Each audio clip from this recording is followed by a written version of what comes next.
Объективная информация о социально-экономическом развитии страны позволяет властям определять налоговую или инвестиционную политику, строить прогнозы, формировать индикативный план. Вот почему так важно убедиться в достоверности информации, которая поступает в госстатистику, в том числе и от бухгалтеров. Вот с этим есть свои сложности. Какие и как они будут решаться? Давайте разбираться. Все субъекты экономики по закону обязаны предоставлять финансовый отчет в органы Госстата. Однако из-за ограниченности ресурсов досконально проверить и обработать поступающие отчеты в Госкомстат не представляется возможным. При этом Абхазия сохранила метод сплошного статнаблюдения. Это когда стат-отчетность должны сдавать все респонденты. В соответствии с законом о бухгалтерском учете все предприятия и организации, кроме бюджетных и банковских, они сдают бухгалтерскую отчетность в органы статистики вместе со статистической отчетностью. Но у нас такая ситуация, предприятия из года в год растут, количество растет, и проблемы, мы при этом сохранили, у нас ведь небольшое государство, сплошную учетность, то есть все предприятия, организации сдают отчет, они из года в год растут, их количество, естественно, штаты у нас не растут, и всегда бывает проблема с приемом отчетности. Но не все сдают отчетность, кое-кто сдает, и сдают, как правило, обычно в последнюю неделю, в последние дни. И проверить досконально, вот, соблюдая все формальности, на арифметические погрешности, на правильное составление отчетности, когда над головой там человек 10 стоят, всегда у нас бывает, что не до конца проверяется отчетность и принимается. Это, конечно, в свою очередь искажает и данные статистической отчетности. Мы формируем из данных бухгалтерской отчетности сводные показатели о деятельности там, в разных сферах деятельности, по видам экономической деятельности, по принадлежности к той или иной территории, и могут, естественно, погрешности быть. Госстатистика запускает пилотный проект и переводит бухотчетность в цифру. Теперь не надо никуда идти. Достаточно зарегистрироваться на сайте, внести данные, а программа сама проверит их достоверность и полноту. Каждый бухгалтер, отправляя отчетность из электронного сервиса, должен получить уведомление о принятии документа. Если вдруг отправленный отчет не соответствует каким-либо требованиям, то программа уведомит, что документ не принят. Преимущества очевидны. Одной из инициатив программа по приему электронной отчетности предприятий и организаций, бухгалтерской отчетности и статистических данных в электронном виде, она является одним из результатов по строительству цифровой аналитической платформы в Госкомстате, которая, в свою очередь, в принципе, является ответом на вот те современные вызовы, которые ставятся сегодня перед статистическим производством в республике. Когда статистическая служба, она, удовлетворяя потребности государства в качественной информации, должна в то же время реагировать и на запросы научного сообщества, образовательных учреждений, общества в целом, да, в получении информации о том, что у нас происходит в экономике, и не только в экономике, потому что помимо экономической информации, экономического рода, да, статистическая служба, она является также поставщиком и производителем информации и об других аспектах жизни нашего общества. Программа по приему электронной отчетности, она направлена, ее пользователями являются предприятия и организации, которые ранее направляли отчетность на бумажном носителе. И здесь мы решаем несколько задач. В первую очередь это удобство респондентов, когда они теперь могут со своего рабочего места в электронном виде направить информацию в Госкомстат. Это бухгалтерский баланс, приложение и пакет статотчетности. Я об основных целях скажу. На самом деле их много, да, и как сегодня много модно говорить, термин цифровизация, он решает множество проблем. Но мне более удобен термин информатизация, потому что цифровизация лежит в основе, но нам надо получить новую информацию. Вторая такая вот основная цель, это, конечно же, вот я сказал об этом, это удовлетворение потребностей, возрастающих потребностей государства в получении достоверной информации. Потому что в рамках вот этого программного комплекса, в отличие вот от многих других систем, такие системы есть в мире. И вот мы, общаясь с нашими коллегами в России, столкнулись с тем, что мы можем по-новому решить эту проблему приема электронной отчетности, ну, отчетности в электронном виде.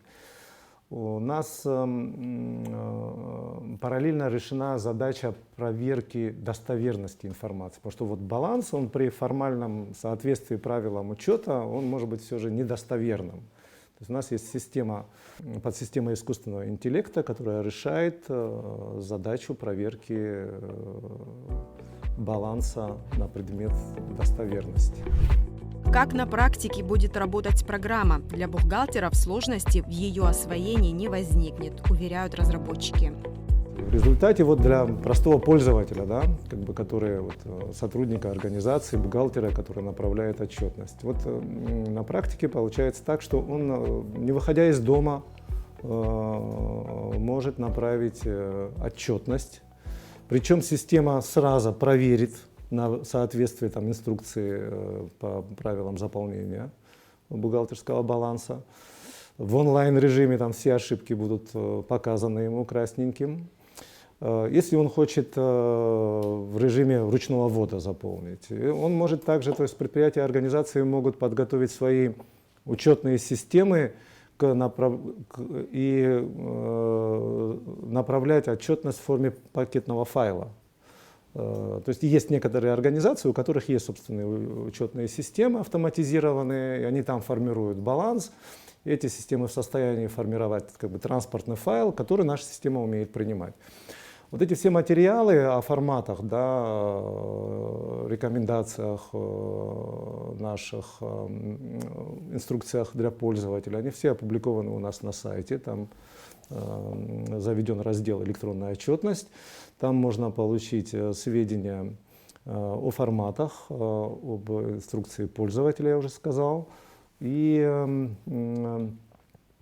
что важно, мы, конечно, будем еще там размещать материалы, которые направлены на поддержку наших пользователей. Это видеоролики, обучающие ролики, которые дадут представление о том, как работать с системой.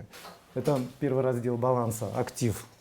Здесь буквально нажатие каждой кнопочки, оно приводит к обмену данными с нашим сервером. Эти данные уже у нас. То есть, и вот есть ошибка здесь, вот видно, то есть у нас отрицательная остаточная стоимость, чего не должно быть. Вот по такому принципу, в принципе, работает. Сразу же он может видеть, бухгалтер может видеть состояние своего баланса по активу. Ну, в целом и баланса, в том числе, но и итоги актива. Она очень удобна, в самом деле, тем бухгалтерам, которые более реальную отчетность, достоверную отчетность составляют, опытные бухгалтера. А те, которые избегают какие-то нюансы, связанные или неправильно оформляют, не в соответствии с инструкцией ту же отчетность, у них, конечно, будут первое время проблемы. Но проблемы, знаете, как мы ведь все такие эмоциональные. Вот приходят, и почему это не так, вот ты им говоришь, где неправильно, они могут и не исправить, и вообще не прийти. И еще, знаете, как тон неприятно слышать, как будто это наша обязанность, или мы виноваты в том, что он неправильно оформил отчетность. А тут у нас такого конфликта уже не будет, и люди будут спокойно работать, и даже вопрос сбора информации. Если мы это все вручную делали, теперь сама программа будет те же цифры разбрасывать, скажем, по видам деятельности, по территориям сбора информации и так далее. У нас другой уровень работы будет, более аналитичный, более научный. Для органов статистики бухгалтерская финансовая отчетность является одним из источников информации для составления различных показателей. Поэтому этого проекта мы ждали давно, и всем практикующим бухгалтерам это очень важно. Во-первых, информация нажатием одной кнопки попадает во все структуры. и налоговые структуры, и органы государственной статистики. Это позволит оперативно влиять на решение любых проблем. Это даст эффективность управленческому решению, это возможности определения и достоверности финансовой информации. Сегодня к финансовой информации предъявляются очень жесткие требования не только со стороны государственных органов, но и для инвесторов. Им нужна достоверная информация о деятельности компании. Те, кто хотят инвестировать, им нужна очень прозрачная информация. Я думаю, через электронную информацию, это один из этапов работы, позволят своевременно получать нужную информацию, а с другой стороны появится возможность определения ее достоверности. Есть различные математические аппараты, способы, программы, которые позволяют это сделать. Я думаю, и для бухгалтеров высвобождается время, потому что не нужно ходить в различные инстанции, потому что обычно бухгалтер должен обратиться сначала в статистику, потом обратиться в налоговые органы, пройти пока все эти инстанции, на это уходит много времени. Здесь в один рабочий режим все можно получить. И можно проконтролировать эту информацию, своевременно получить эту информацию. Но я думаю, что это один из первых шагов цифровизации. В России бухгалтерская электронная отчетность – это не новое, уже с 2013 года это используется. Мы давно ждали этого проекта, и слава богу, он уже у нас есть. И отрадно, что его разработали наши специалисты, наши программисты, и они учли все нюансы, которые будут определяться в учете. Я думаю, эта электронная отчетность, она для коммерческих предприятий, и дальше эти процессы пойдут глубже и шире. На сегодняшний день, я думаю, для Абхазии это хороший показатель, и я думаю, эффективность работы повысится не только главных бухгалтеров, но и эффективность работы органов, которые обрабатывают эту информацию.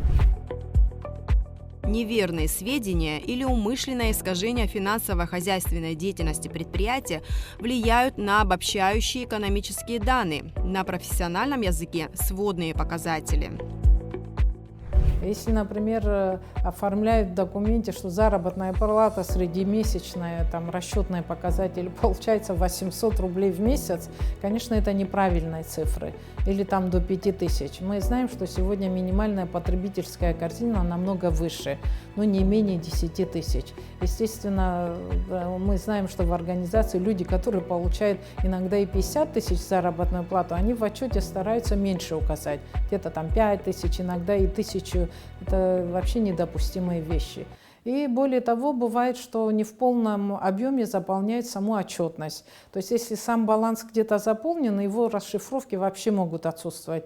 У нас есть случаи, когда человек через почту, связь, пересылает документы, и там несколько листов вообще отсутствует отчетности. При этом обратная связь отсутствует, то есть он физически не присутствует. А тут через коммуникационные связи и сама программа подсказывает бухгалтеру. То есть пока не будет полносборной информации, программа ее не примет. На разработку программы у местных программистов ушло около года. Они же разработали меню и цветовые гаммы для разных возрастных групп пользователей. Вот этот интерфейс программы – это отдельный ресурс, который был создан в результате отдельного исследования. У нас пользователи, то есть отправители информации, там разные возрастные группы, и мы должны были создать наиболее благоприятные условия для всех. Да, поэтому была разработана специальная модель различных интерфейсов, то есть цветовых гамм. Это очень важно. То есть может выбрать любую цветовую гамму, удобную себе, вот и работать, например, в такой. Бухгалтера давно пользуются программными документами. У нас очень много электронных документов, по-моему, им будет несложно. Может быть, требования возрастут к обработке информации, к увязке показателей в бухгалтерском балансе. Может быть, на первом этапе будут какие-то трудности, но я думаю, в целом и бухгалтера будут довольны этим, потому что высвободится время бухгалтера нужно направлять не только на обработку информации, но ее нужно дальше анализировать, прогнозировать ситуацию компании, то есть у них будет больше времени на это. Я думаю, что Электронная отчетность, она во многом будет способствовать улучшению деятельности и государственной статистики. Им будет легче обрабатывать информацию. Информация будет, ручная обработка информации, естественно, электронная обработка информации, насколько повысится их производительность труда. Это производительность труда и для госорганов, и для государственной статистики. Цифровая бухгалтерская и аналитическая система будет запущена в тестовом режиме в начале в столице. Сейчас мы привлечем заинтересованные организации, заключим с ними договора и проведем на территории города Сухум сперва, да, отсюда возьмем эти организации.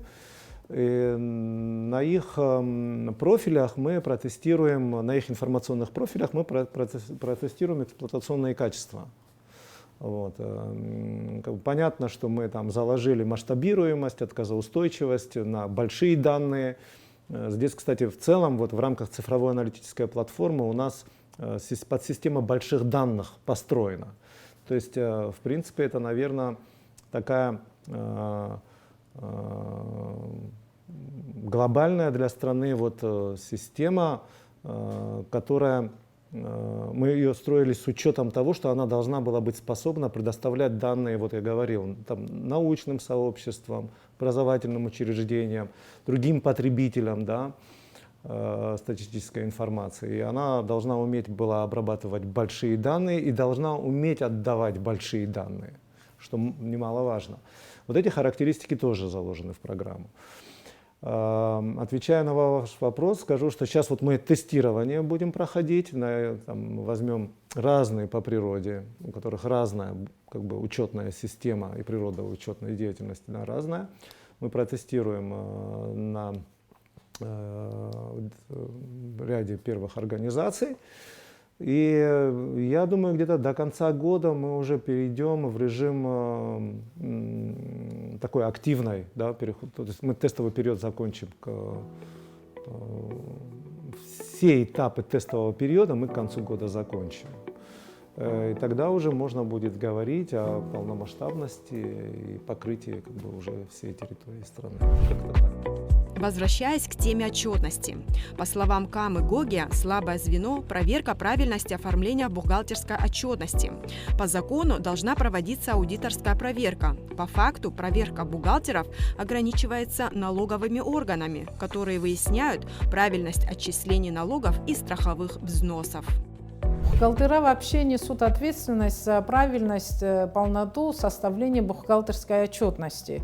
Но их обычно в течение года или один раз в 2 года проверяют, как правило, налоговые службы, но в основном их проверка больше связана, акценты смещаются на правильность начисления налоговых платежей.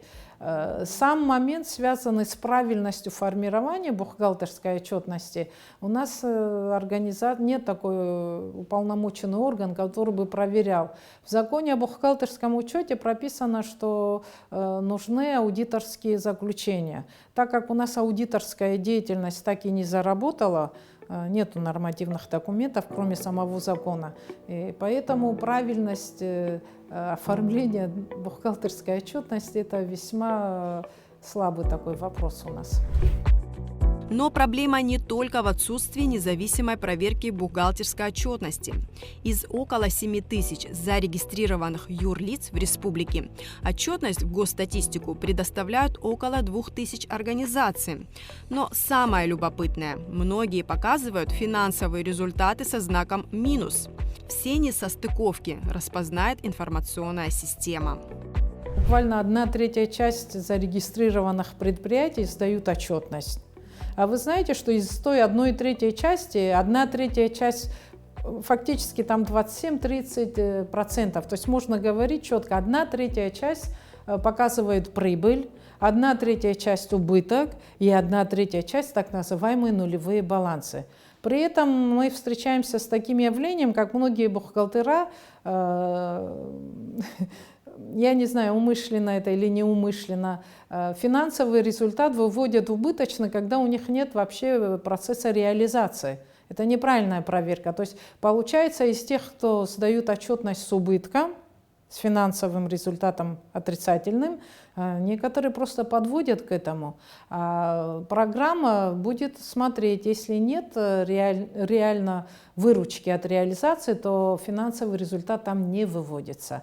А у нас есть, которые стараются убыток показать, то есть чисто математически подходят к вопросу определения финансового результата. То есть выручки нет, 0 минус затраты – это убыток. Это неправильный подход и не соответствует никаким нормативам. Есть специальные инструкции, где это прописано, что в отсутствии, скажем, выручки от реализации финансовый результат не выводится. Бывают даже случаи, когда сдают нам одну отчетность, а налоговую иногда приходит другая отчетность. Такие факты тоже мы сталкивались с такими вещами. То есть после нашего штампа отчетность должна быть идентична, та же отчетность бухгалтерская должна попадать в налоговые службы. Но это, как бы, знаете, процесс связан с тем, чтобы собирать, была бы возможность собрать статистическую отчетность. Если они не будут сдавать бухгалтерскую отчетность, а бухгалтерская отчетность сдается вместе со статистической отчетностью, никакую статистику мы собрать не сможем. Вот такая проблема. Конечно, объективная, необъективная, маломальская, вообще ничего не сможем. Вне статучета оставались индивидуальные предприниматели, для которых система налогообложения более упрощена, чем для юрлиц. Оттого предпринимателям было выгодно менять организационно-правовую форму. Естественно, это влияло на расчеты ВВП, стат-показатели, куда, среди прочего, не попадали данные по количеству работающих или занятых в ИП людей. Вопрос был решен с вводом программы по учету индивидуальных предпринимателей. Вот на этом фоне как определить реальное число занятых в республике? Кама Гогия говорит, необходимо менять подходы в сборе информации и доработать трудовое законодательство. Нам надо переходить на новые формы сбора информации, то есть исходя из того, что у нас есть в экономике. То есть если те же ООО и государственные бюджетные организации, кредитные, мы от них можем получить количество, скажем, работающих, но это, извините, небольшой процент. Это получается где-то 27-30% от трудоспособного населения Абхазии. Вы поняли? Но реально у нас больше занятых.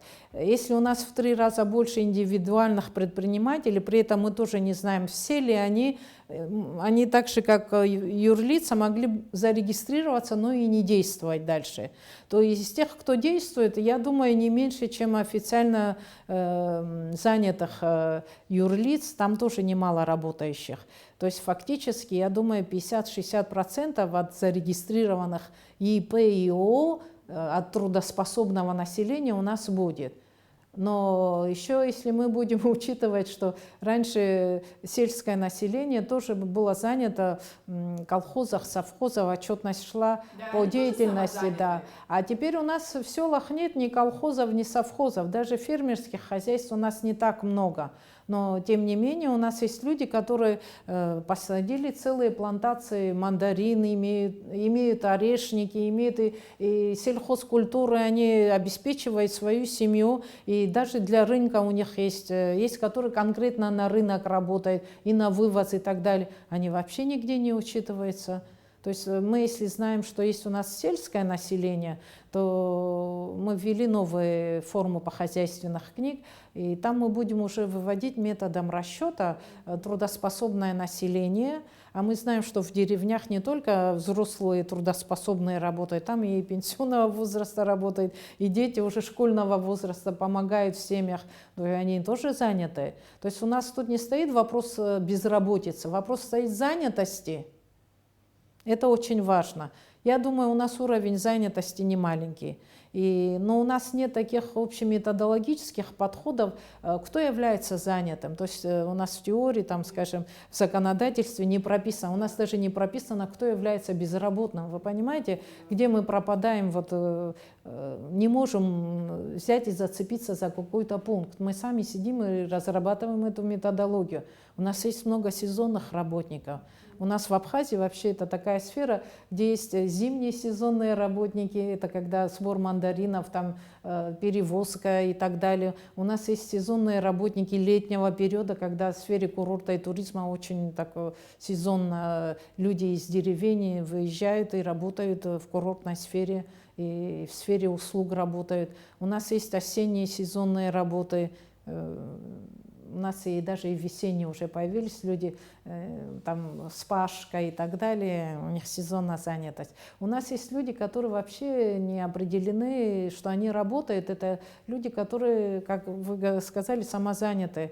Кто-то нянькой работает, кто-то там услуги оказывает там какой-то семье по уходу, скажем, за лежачим. Методологии вот, обследования занятости проводят в одно и то же время, там поквартально обычно проводят выборочное обследование занятости населения. Это стоит отдельных денег, это отдельная программа. Вот мы в прошлом году включили и приняли эту программу. С этого года мы сейчас методологией занимаемся. Это очень сложная работа, потому что в законодательстве у нас много проблем. Вот, и будем с этого года начинать такой пилотный проект обследовать занятость населения. Госстатистики планируют завершить переход на бухгалтерскую информационную отчетность до конца года. Это снизит нагрузку на сотрудников Госстата, избавит их от рутины. Это с одной стороны. С другой повысится оперативность сбора информации, а главное качество и достоверность.